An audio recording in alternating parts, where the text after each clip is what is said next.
Back with you, coming down the home stretch here on a Thursday. I'm Marlon Bowling with you. We're going to take another last look here at your grain and livestock markets. We'll focus on the grain side this time. Let's go right to the corn market in Chicago, see what the latest prices are. Well, I talked about it earlier today that some analysts have been cautioning folks that we're getting toward the end of the trading month, and that could mean anything goes, and that could mean profit taking, position squaring, however you want to slice or dice it.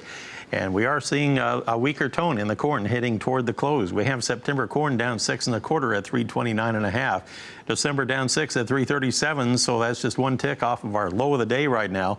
What about the soybean trade? We have been on both sides of unchanged here. Right now, we're close to the lows. August soybeans now down 12 at 998.5. September is down 10 at 989 3/4. I'll remind you once again, August soybeans and meal and soy oil are going into delivery tomorrow.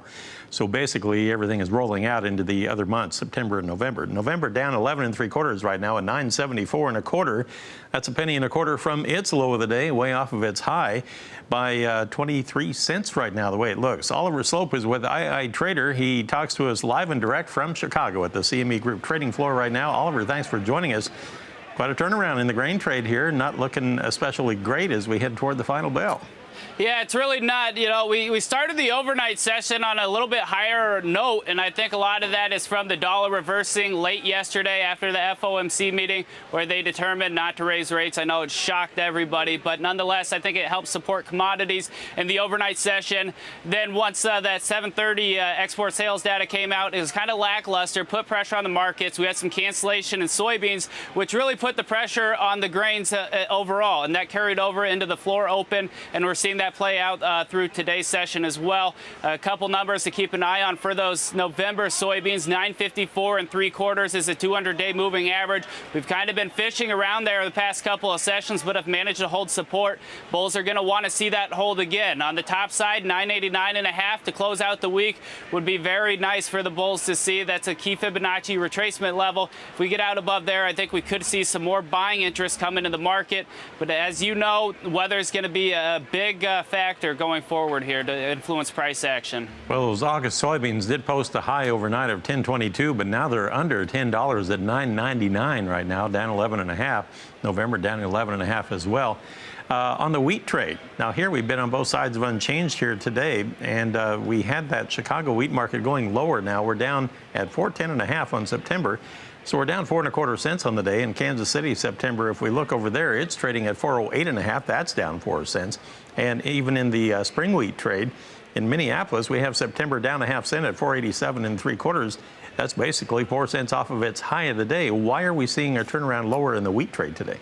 Well, I think just you're seeing some pressure in the wheat come on the back of pressure in the corn and soybean market. But relatively speaking, I think wheat is holding up relatively well. We've been trading and closing around that 415 level in the September wheat.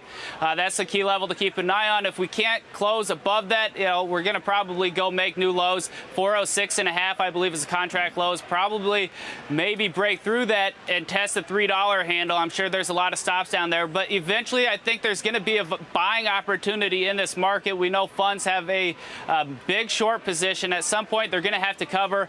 But, you know, it's all about patience as a trader. So I'd rather, instead of trying to pick a bottom, I'd rather buy into strength on a breakout above resistance levels. And some analysts are wondering if we aren't seeing sympathy selling in the wheat market in relation to the corn, just because it's a competing feed grain as well. So I wanted to throw that out there. On the cotton market, we had really sharp losses there early in the trading session. Right now, things have firmed up a little bit. We have December cotton on the new crop contract at 72.88.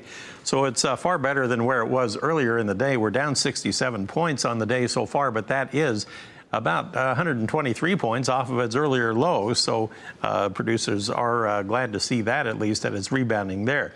Oliver, we're going to come back to you in just a moment, and we'll talk about our livestock market action. Lots to talk about there, too, when we come back right after this. And we're back with you here on the Market Day Report as we are entering our final half hour of trade on the trading day. We're going to focus on our livestock market action right now. We'll get a little bit of guest analysis. We're going to go to the trading floor in Chicago where we have Oliver Sloupe standing by. He's with II Trader. And Oliver, now we're going to talk about the livestock trade, and the cattle market has been on both sides of unchanged. That seems to be happening quite a bit in the ag commodities here today. How much is the end of the month playing into the action that we're seeing here today? I think it's probably playing some sort of role. I wouldn't buy too much into it, though. I think a lot of this is very technical. We've been talking about the 50-day moving average and the feeder cattle contract for really the past couple of months because it's been a line in the sand going back to March. That came in at 142.42 today. We haven't closed above that since March. We've traded above that several times and traded above it, well above it today, above 144 for that August contract, but really giving up gains here late in the session. So that's going to be a key level to keep an eye on a closing basis. 142.42. A failure to close above that, I think, leads to a failure to break out overall. And we see some more pressure come into the market to round out the week. There's a gap from Monday's open higher. 137.70 is the level we're looking at to the downside if we can't close above that 50-day moving average. All right, so right now, August down 46. We're trading at 141.82 per hundredweight.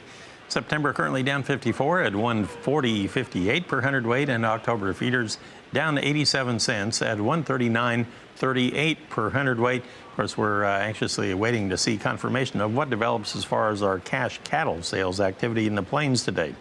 Then you look at the lean hog market, and can we throw that thing a life preserver out there? We thought maybe it was going to hold up above 70 bucks. It firmed up for a while. It kind of appeared, Oliver, that maybe once it got below 70 bucks, it brought in a lot of buying, like a lot of, as you guys refer to it, a lot of bottom pickers came in the market, ran it up for a little bit, and now they're selling it hard again. We're down 208 on August at 69.60, and October down $1.15 at 59.90. So now we're under $60 on the October contract. This is not looking great. It is not looking great, and it hasn't looked great for really the whole month of July. Has just been a waterfall effect, but maybe a couple positive days. Those are only positive days by a hair. So we've been really seeing a lot of pressure come into the market. I've kind of been sitting on my hands. I think there's going to be an opportunity somewhere, but where, I don't know. I'm trying to see where we can base out and maybe see some shorts start to cover their positions and see some buying, real buying come in, not just buying from short covering. So as with the wheat market that I alluded to earlier, I want to be a buyer in this market, but I'd rather be a buyer on strength than trying to pick a bottom. As you and I both know, anybody that's tried to catch this falling knife over the past couple of weeks has been hurt pretty badly. All right, Oliver, thanks for all the comments. Appreciate it. If you don't mind, I'll bring you back and we'll talk on the Rural Evening News more about the markets, all right? All right, I'm looking forward to it. Sounds good. Oliver Sloupe, he is with II Trader in Chicago, direct from the marketing floor. And not a good close shaping up on the lean hogs so far, over $2 lower in that August contract. All right. Well, thank you for the update.